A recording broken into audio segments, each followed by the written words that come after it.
There's a big football battle in Bel Air where the Bobcats are looking to remain unbeaten. McDonough and Mercy meet in a clash of two top 5 girls soccer teams. And in boys soccer, 11th-ranked Delaney and 12th-ranked Patapsco square off in a big match. We'll have those games and more next on the Baltimore Sun High School Sports Show. The Baltimore Sun High School Sports Show. Breaks through 2 tackles. He's going down the right sideline. He's on that.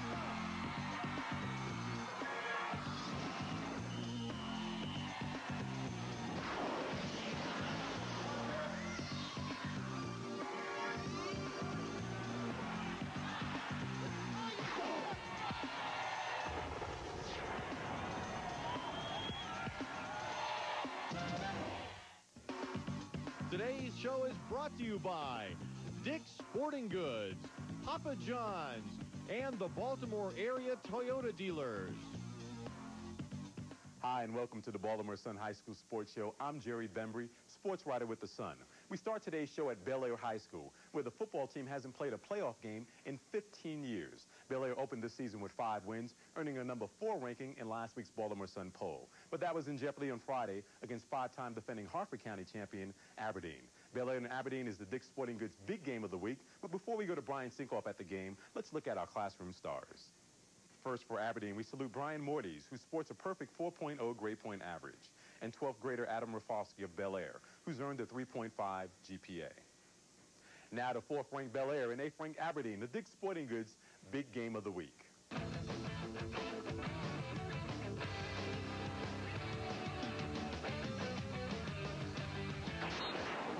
Number 8 Aberdeen on the road against 4th-ranked and unbeaten Bel Air on a rainy, mud-soaked Bel Air field. The Bel Air quarterback Adam Rafalski didn't let Mother Nature ruin his evening. The senior was virtually unstoppable all night long. The Eagles just could not find an answer for one of the area's top signal callers. And they didn't help themselves on offense either. Aberdeen quarterback Chuck Faison throws a floater up for grabs, and Jimmy Brown comes up with the interception. It was 23-0 Bobcats at the recess. At the start of the second half, it appeared that Aberdeen had some life. Chuck Faison fields the kickoff at his 15-yard line. He gets some blocks, then just outruns everybody. An 85-yard kickoff return for touchdown. They missed the extra point, so it was 23-6 Bel Air. But the Bel Air faithful will get their money's worth in this one, as Rafalski got busy again in the third quarter. He calls his own number and goes far side, gets ahead of the pack, and you can really forget about it when he's ahead of the pack like this. A 65-yard TD run for Rafalski, and it was a 30-6 ball game. After an Aberdeen fumble, it was Rafalski again, this time from a yard out on the quarterback sneak. The Bobcats would get another score for good measure on this Justin Amrine touchdown on the fullback draw play, but this night belonged to Adam Rafalski, 181 yards rushing and 4 touchdowns as Bel Air remains unbeaten as they clobber Aberdeen 42-6. The Bobcats are now 6-0 on the season. In a game where rain and wind were commonplace throughout, Bel Air's Adam Rafalski certainly did not let that affect him. In fact, he rained on Aberdeen's parade. It's elating. Colleges and you got people looking at you. It's a great aspect of football. I'm loving every bit of it. It's just great being with these guys. I'm with these 39 guys. It's an experience of a lifetime. How for real is this team right now? You guys are undefeated. This team's, it's not a joke at this point. No, I don't think so. I think we've proved a lot of people. We beat Wild Lake in the beginning of the season. Some people kind of had questions. We went in, we beat Edgewood, even when people had questions. Now we beat Aberdeen. I don't think there's any question we're for real now. We had to come out here and play our type of football, which we thought was run the ball, playing good defense. The weather kind of played into our hands a little bit, I think, and our kids on the offensive line were opening up holes. What does it mean to us? You know, this is a hurdle this is an obstacle that was in our way last year, and they got the best of us last year, but we felt that, hey, this year we were putting ourselves in that same situation. We could come back and get over this hurdle, and we can go on from here. It was a battle of the Crusaders on Friday afternoon as Cardinal Gibbons paid a visit to 14th-ranked St. Paul's. Gibbons gets on the board first and one of the best interceptions you'll ever see. Brendan Gill looking near side, but somehow the ball ends up in Jack Oliver's hands. It was Christmas for Mr. Oliver 2 months early, and 70 yards later, it was 6-0 Gibbons. But St. Paul's would get back into it thanks to their defense. Carl Getchell levels Craig King with a quarterback sack. And that would set up their offense. They'd call the middle screen, and Brendan Gill would run it perfectly. Trey Whitty on the receiving end, and he's got some blockers. He breaks one tackle, and he's in the end zone. Crusaders kick the extra point, so they led it 7-6, and they would never trail in this ball game again. They were in complete control. Gibbons tries to use that middle screen to get things going, but Nick Olevero-Guiana says, stop stealing our plays. That's not going to work against us. St. Paul's running game took over from there. Ryan Wilson goes around the far side for the 10-yard touchdown run. Meantime, St. Paul's defense taking care of business on their end. 5 guys in on the gang tackle. And they didn't stop on the offensive side either. Donnell Stewart gets the handoff, then just uses his desire to get into the end zone there. It was turning into a blowout real quickly. Ben Bartlett gets in the act for St. Paul's with a 6-yard TD jaunt. This one was all St. Paul's as they improved to 4-1. 26-6 victory over 3-2 Cardinal Gibbons.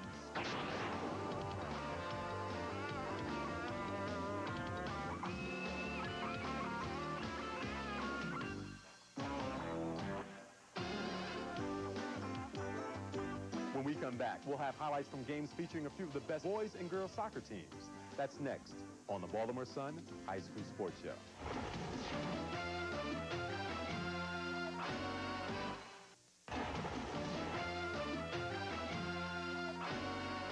Welcome back. At the start of last week, there was little that separated the Mercy and McDonough girls soccer teams. Mercy was ranked second in the Baltimore Sun poll. McDonough was ranked third. Mercy was on top of Division I of the Catholic A League, and McDonough was second.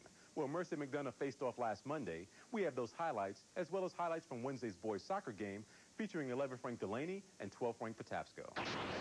Number 2 Mercy trotted onto the field confident they could outlast number 3 McDonough. Mercy controlled the ball for most of the first half, although the Eagles took advantage of more opportunities. But this game would boil down to which goalkeeper would give in first. McDonough keeper Mariel Wilner shows what she can do controlling her side of the field, and Mercy's defensive backfield worked their magic, fending off any attack stirred up by the Eagles' potent offense. Here, senior defender Jamie Voteman puts a beat on the ball and snuffs a shot on goal. Mercy continued to keep pressure on McDonough's defense, repeatedly pulling Wilner out of the goal for one of her 16 saves. And it was McDonough who would get on the board first as Lisa Zanti tracks down the loose ball and chips it over Magic keeper Lombardo to take a 1-0 lead. Meanwhile, Mercy was waiting for McDonough to take down their guard and spotted the opportunity when Mercy striker Judy Vojic shuffles a pass to Rula Adams, who puts it just over the reach of Wilner and into the net to tie the score, which is the way regulation would end in this big showdown between two gutty teams. In 20 minutes of overtime, big plays and tough saves dominated. Look at these two teams go at it. Magic keeper Liz Lombardo, who ended the game with 18 saves, makes a spectacular save off a hot shot by Lisa Zanti to preserve the tie. Other opportunities came and went as these two powerhouse teams played to a 1-1 tie in this Catholic League thriller. When the number 12 Patriots from Patapsco High stepped on the Delaney's turf this week, the two teams went toe-to-toe, body-to-body right from the start. It didn't even matter if you were teammates. Coming into the game, Delaney was seeded number 2 in their Baltimore County Division I standings with a 2-0 mark, 7-0 overall. And Patapsco came in at 2-0 in the division and 4-1 overall. Delaney draws first blood as Pac-Quinn puts a shot right in front of the goal to bring Eric Lloyd to his knees, but the ball squirts away and Delaney's Michael Winters is the right man in the right spot to boot the ball home and give the Lions the early lead. Patriot coach Dave Ingles says, calm down, guys. Patapsco controlled the ball for much of the first half by outshooting the Lions 11-2, but Delaney's defense was too tough to penetrate, and the score remained 1-0 at the half. In the second half, the two teams picked up where they left off with aggressive play by both, as Patapsco was looking to even the score. Lloyd once again would have to fend off an assault as Paul Speakman follows up a deflect for point-blank shot that's smothered by Lloyd. With 18 minutes left to go in regulation, Patriot defender Kevin Jackson finds the ball, lines it up, and sneaks it past linekeeper Josh Tracy to bring the match to a 1-1 deadlock, which held to the end of regulation. The two teams failed to score in the first overtime period, but with 1 minute left in the second 10-minute period, Delaney Steve Wilf next with John Newton, who deflects the ball off his back heel over Eric Lloyd for a nail-biting double overtime victory over Patapsco.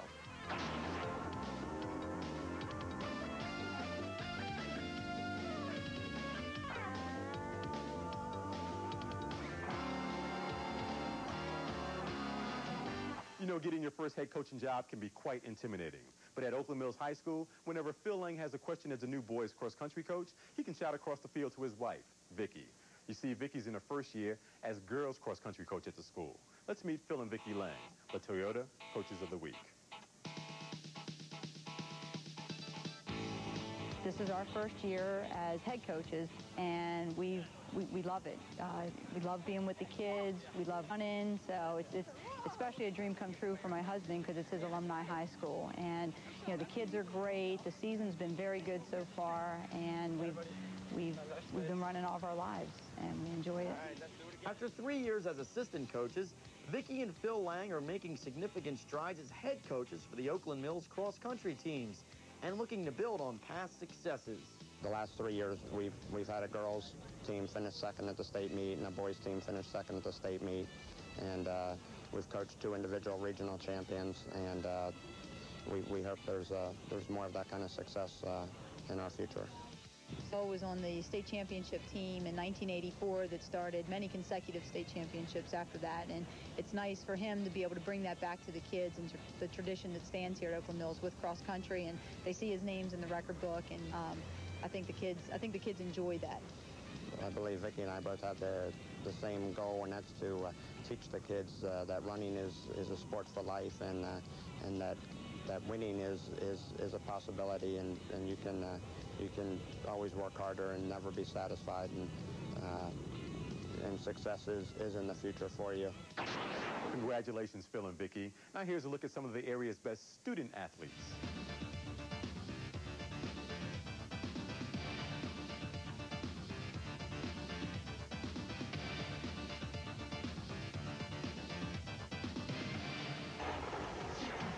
When we return, we'll showcase this week's Toyota Athletes of the Week. Each week, Toyota and the Baltimore Sun High School Sports Show will recognize outstanding male and female athletes of the week. This week's winners are Chrissy Murphy, a junior striker on the South Carroll girls soccer team. Chrissy had 3 of the 4 goals in 2 upset wins over previously 5th-ranked Liberty. And Steve Novak, a senior stopper on 2nd-ranked curly soccer team. In consecutive games, Novak assisted on the only goal in a win over Gilman and scored the game winner in a victory over Loyola. We congratulate Chrissy and Steve, the Toyota Athletes of the Week.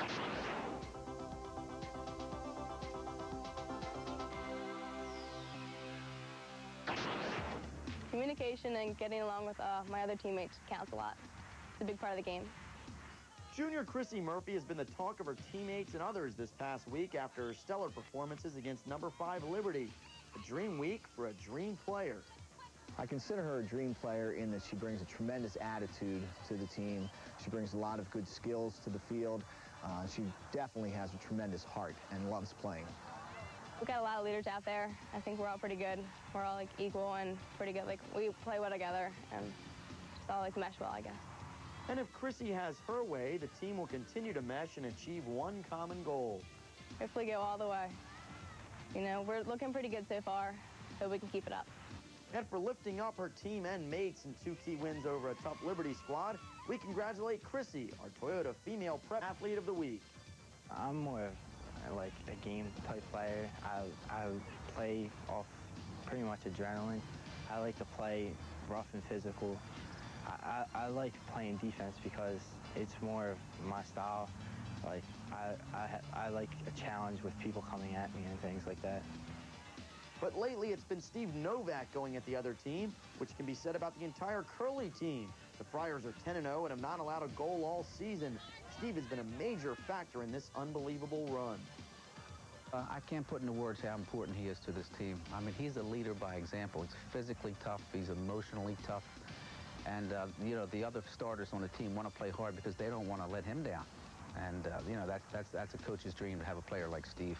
Whether it's in the classroom or on the soccer field, every practice, I go as hard as I can.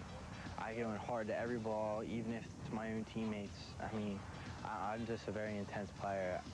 And in the classroom, I strive to get straight A's, and when I don't, I study even harder. And for the outstanding work performed on the field last week, Stephen, we are proud to honor you as our Toyota Male Prep Athlete of the Week. Now let's look at this week's top highlights, including the outstanding play of the week. Let's start out the highlight reel with action from the St. Paul's Cardinal-Gibbons game. This Jack Oliver interception deserves another look in slow-mo. What an amazing pickoff. And then Oliver says, that catch wasn't good enough. I've got to score. He goes 70 yards for the TD. On to the Bel Air Aberdeen game as Bobcats quarterback Adam Rafalski slices and dices through the Aberdeen defense. He did it all night. This time it goes for 65 yards in the touchdown scamper. Rafalski had 4 touchdowns in Bel Air's big-time win. There was also some hitting from this game as well. Aberdeen's Perry Porter takes the pitch out, and look at this stick by Brian Archis. Ouch, that's gotta hurt. On to the pitch. Unbelievable save from Mercy's Liz Lombardo. to preserve a 1-1 tie with third-ranked McDonough in double overtime. And it's back to the Bel Air Aberdeen game for our big play of the week. Aberdeen's Chuck Faison has trouble fielding the ball, but when he does finally control it, he's in total control. He breaks 6 tackles en route to the 85-yard touchdown run on the kickoff return, and our big play of the week. When we come back, we'll meet Sarah Warner of Hereford High School. She's one of the area's best field hockey players, and she's this week's Papa John's featured student athlete. We'll deliver her story next on the Baltimore Sun High School Sports Show. Welcome back. Hereford High's Sarah Warner is one of the top field hockey players in the area. She's been on a 16 and under national team. She's won a silver medal in the Junior Olympics and was named a regional All-American. Sarah can probably earn a scholarship with any of the top field hockey programs in the country, yet she'll likely spend her college years at a Division III non-scholarship school. To find out why, let's meet Sarah Warner, the Papa John's featured student athlete.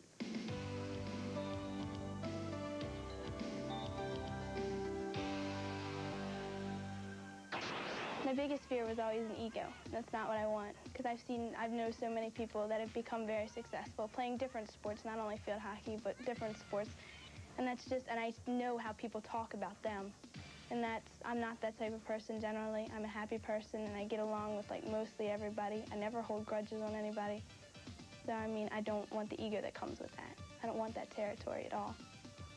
Sarah Warner has covered more territory than most seniors her age, and there's more to Sarah than just her accomplishments as a junior Olympian, regional All-American, and second-team All-Metro and All-State in field hockey. It has to do with Sarah as a person. There's goals I want. I want to try to get regional All-American again. But I don't want to go on from this. I don't have to be the best, and I don't have to play on the women's team or anything like that. She knows where she needs to go, and she works very hard to get there. And so she applies the same work ethic to everything in her life. She puts in what she needs with her friends. She puts in what she needs to academically, in sports. Anything that she thinks is, worth going for, that is going to help her in the long run in her life, she's going to put in. And at the same time, she wants to find meaning in it. Sarah has found what it means to have a strong work ethic in the classroom.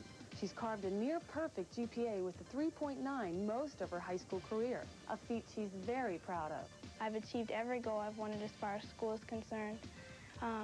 Field hockey, I've gone way beyond what I originally started out as a freshman.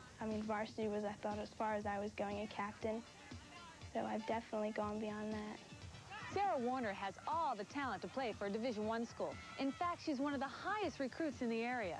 But Sarah wants to play Division III, not for the competition, but for the fun of it.